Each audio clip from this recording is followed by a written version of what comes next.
Back to of the card. కలిసి ఉంటే కలదు సుఖం అన్న మాటను ఆ రెండు నియోజకవర్గాల కూటమి నేతలు కాస్త తేడాగా అర్థం చేసుకున్నారా? పనేదైతేనేం కలిసి చేసుకుంటే ఇంకాస్త సుఖంగా ఉండొచ్చు అనుకుని పేకాట శిబిరాలకు తెరతీశారా? పార్టీలు వేరేనా, పంచుకోవడంలో సమన్యాయం పాటిస్తున్నారా? పోలీసులు కూడా మాకేం కనిపించడం లేదు, వినిపించడం లేదు అన్నట్టుగా ఉంటున్నారా? ఎక్కడుందా పరిస్థితి? ఏంటా పేకాట క్లబ్ల కహాని? కాకినాడ సిటీ రూరల్ నియోజకవర్గాలు రెండు పక్కపక్కనే, పెద్ద డిఫరెన్స్ కనిపించకుండా ఉంటాయి. సిటీ నుంచి TDP MLA Vanamadi Venkateswararao, rural నుంచి జనసేన శాసనసభ్యుడు పంతం వెంకటేశ్వరరావు ప్రాతినిధ్యం వహిస్తున్నారు. అంతవరకు ఓకే, కానీ ఇప్పుడు అసలు సబ్జెక్ట్ పేకాట శిబిరాల గురించి. రెండు నియోజకవర్గాలలో ఇటీవల పేకాట శిబిరాల జోరు పెరిగిపోయిందట. అన్ని పోలీస్ స్టేషన్స్ పరిధిలో కార్డ్స్ గేమ్స్ నడుస్తున్నట్టు చెప్పుకుంటున్నారు. ఈ వ్యవహారాలను ఇద్దరు ఎమ్మెల్యేల అనుచరులు దగ్గరుండి నడిపిస్తున్నారన్నది స్థానికంగా ఓపెన్ సీక్రెట్. నడిపించడం ఒక ఎత్తైతే, ఇందులో సమానత్వం పాటించడం గురించి ఇప్పుడు రెండు నియోజకవర్గాల్లో ఆసక్తిగా మాట్లాడుకుంటున్నారు. ఒక నియోజకవర్గంలో ఎక్కువ, రెండో చోట తక్కువ అన్నట్టు కాకుండా రెండు చోట్ల పేకాట శిబిరాలు సరిసమానంగా ఉండాలని డిసైడ్ చేశారట.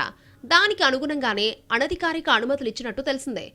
సాధారణంగా పేకాట క్లబ్ పెట్టిన వాళ్ళు దానికి సంబంధించిన కొందరికి మామూలు ఇస్తారు.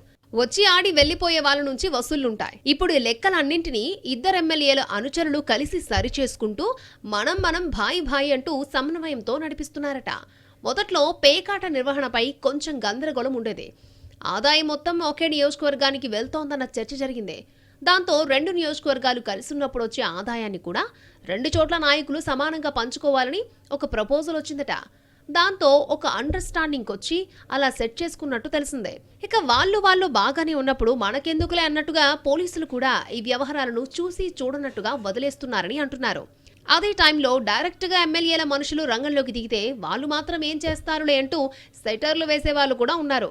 కాకినాడ జిల్లా కేంద్రం కావడంతో చుట్టుపక్కల ప్రాంతాల నుంచి కూడా వచ్చి ఇక్కడ పేకాట ఆడతారు. ఇక వేరే పనేం లేదు అన్నట్టుగా 24 గంటలు కార్డ్స్ గేమ్స్ లో మునిగితేలే జూద శిఖామణులు కూడా ఇక్కడ కొదవలేదు. అందుకు అనుగుణంగా వారికి కావాల్సిన సకల సదుపాయాలను కూడా ఇక్కడే ఏర్పాటు చేస్తారు నిర్వాహకులు. ఇలా అంతా ఒక పద్ధతి ప్రకారం ఇద్దరు ఎమ్మెల్యేల ముఖ్య అనుచరులు దగ్గరుండి పేకాట శిబిరాలను నడుపుతున్నారట. శిబిరం స్థాయిని బట్టి మంత్లీ, వీక్లీ పేమెంట్స్ ఉంటాయని చెబుతున్నారు. ఎవరైనా గడువు ముగిసి డబ్బులు కట్టకపోతే ఇక అక్కడ పేకాట జరగడానికి ఛాన్స్ లేనంత నిక్కచ్చిగా రూల్స్ ఉంటాయి. కాదుకూడదని ఎవరైనా మాట వినకుండా ముందుకు పోతే వెంటనే పోలీస్ తనిఖీలు, కేసులు ఉంటాయన్నది ఇక్కడ అంతా చెప్పే మాట. పేకాట శిబిరం మీద పోలీస్ దాడులు, జోదరుల అరెస్ట్ అంటూ అప్పుడప్పుడు వినిపించే వార్తలు ఆ బాపతేనట. అలా కాకుండా ఎప్పటి పేమెంట్స్ అప్పుడు సెటిల్ అయిపోతూ ఉంటే ఇక్కడ జరుగుతున్న వ్యవహారాలు ఏ ఒక్క అధికారికి కనిపించవని అంటున్నారు స్థానికులు. చాలా చోట్ల పోలీసులు మధ్యవర్తులుగా ఉండి రొక్కం వ్యవహారం చూస్తున్నారన్న ఆరోపణలు సైతం ఉన్నాయి. పైవాళ్లకు పంపాల్సింది పంపి మిగతాది వాళ్ల వాటాగా ఉంచుకుంటున్నారని చెప్పుకుంటున్నారు.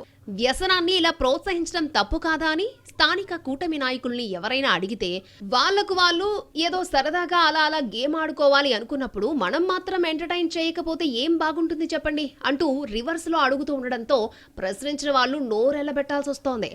అయినా ముఖ్య అనుచరులే దగ్గరుండి నడిపిస్తూ ఉంటే ఇవన్నీ ఎమ్మెల్యేలకు తెలియకుండా ఉంటాయా అన్నదే ఇంకొందరి ప్రశ్న. మొత్తానికి కాకినాడ సిటీ రూరల్ నియోజకవర్గాల్లో పేకాట జోరుగానే జరుగుతోంది. స్థానిక ఎమ్మెల్యేల పేరు చెప్పి మరీ అనుచరులు కోఆర్డినేట్ చేసుకుని డీల్ సెట్ చేసుకుంటున్నారట. పోలీసులు కూడా మధ్యవర్తిత్వం వహిస్తూ 4 రాళ్లు వెనకేసుకుంటున్నారన్నది ఒక ఆరోపణ. ఓవరాల్ గా అధికారం అండదండలతో కాకినాడలో పేకాట అడ్డు అదుపు లేకుండా నడుస్తోందని అంటున్నారు.